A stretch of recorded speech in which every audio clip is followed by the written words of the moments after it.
12. Conversion, faith and repentance.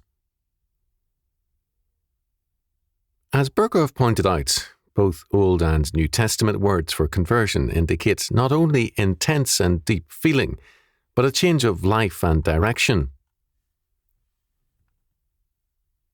Regeneration refers to God's recreating act in the life of man.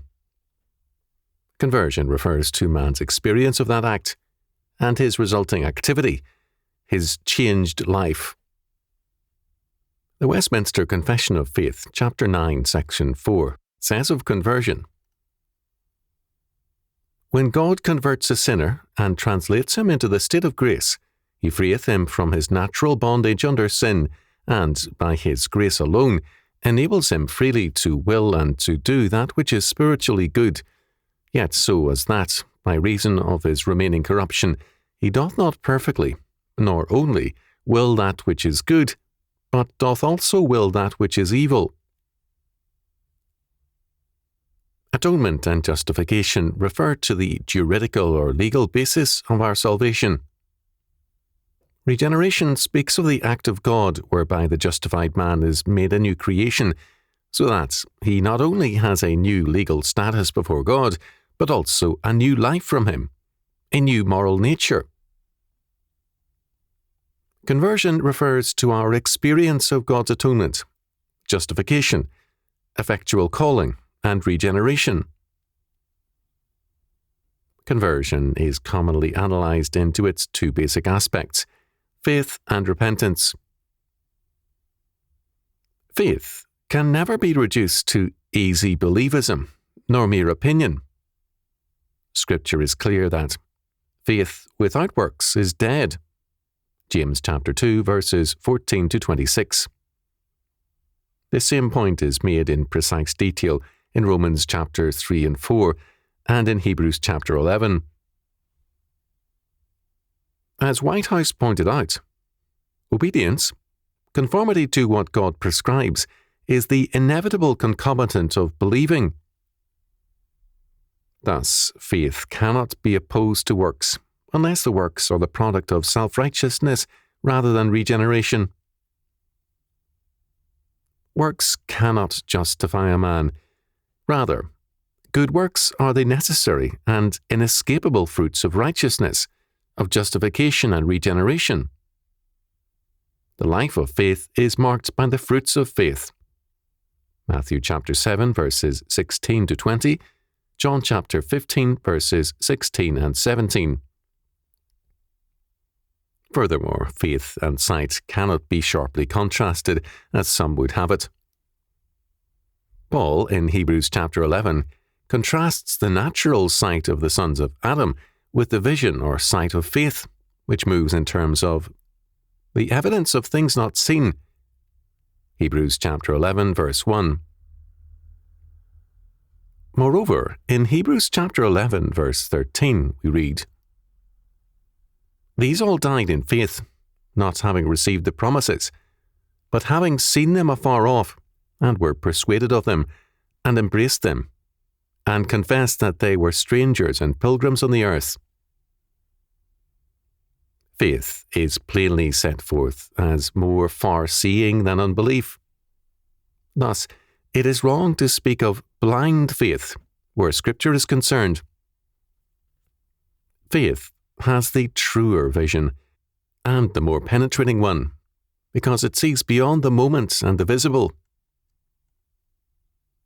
At its heart, faith is a confident trust and reliance on God.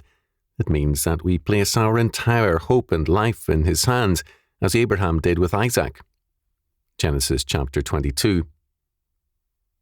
It means stepping out on the ice, putting our entire being on the line, in a firm trust in God and His Word.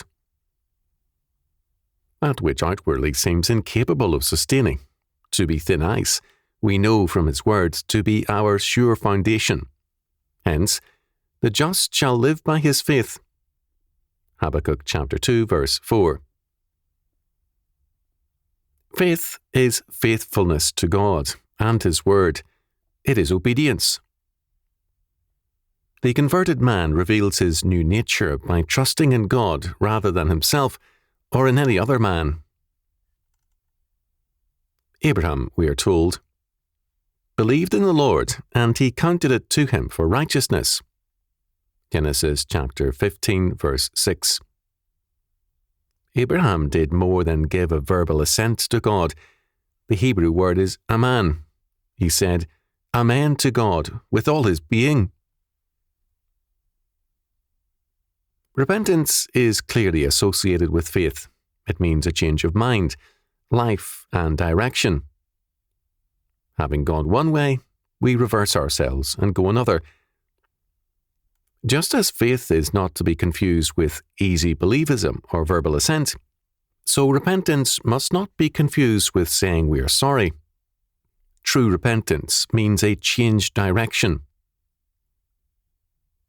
The Westminster Larger Catechism stresses this aspect of conversion and defines repentance unto life in these words in number 76. Repentance unto life is a saving grace, wrought in the heart of a sinner by the Spirit and Word of God, whereby, out of the sight and sense, not only of the danger, but also of the filthiness and odiousness of his sins, and upon the apprehension of God's mercy in Christ to such as are penitent, he so grieves for and hates his sins, as that he turns from them all to God, purposing and endeavouring constantly to walk with him in all the ways of new obedience. Both the Spirit and the Word are active in repentance, and their work results in obedience.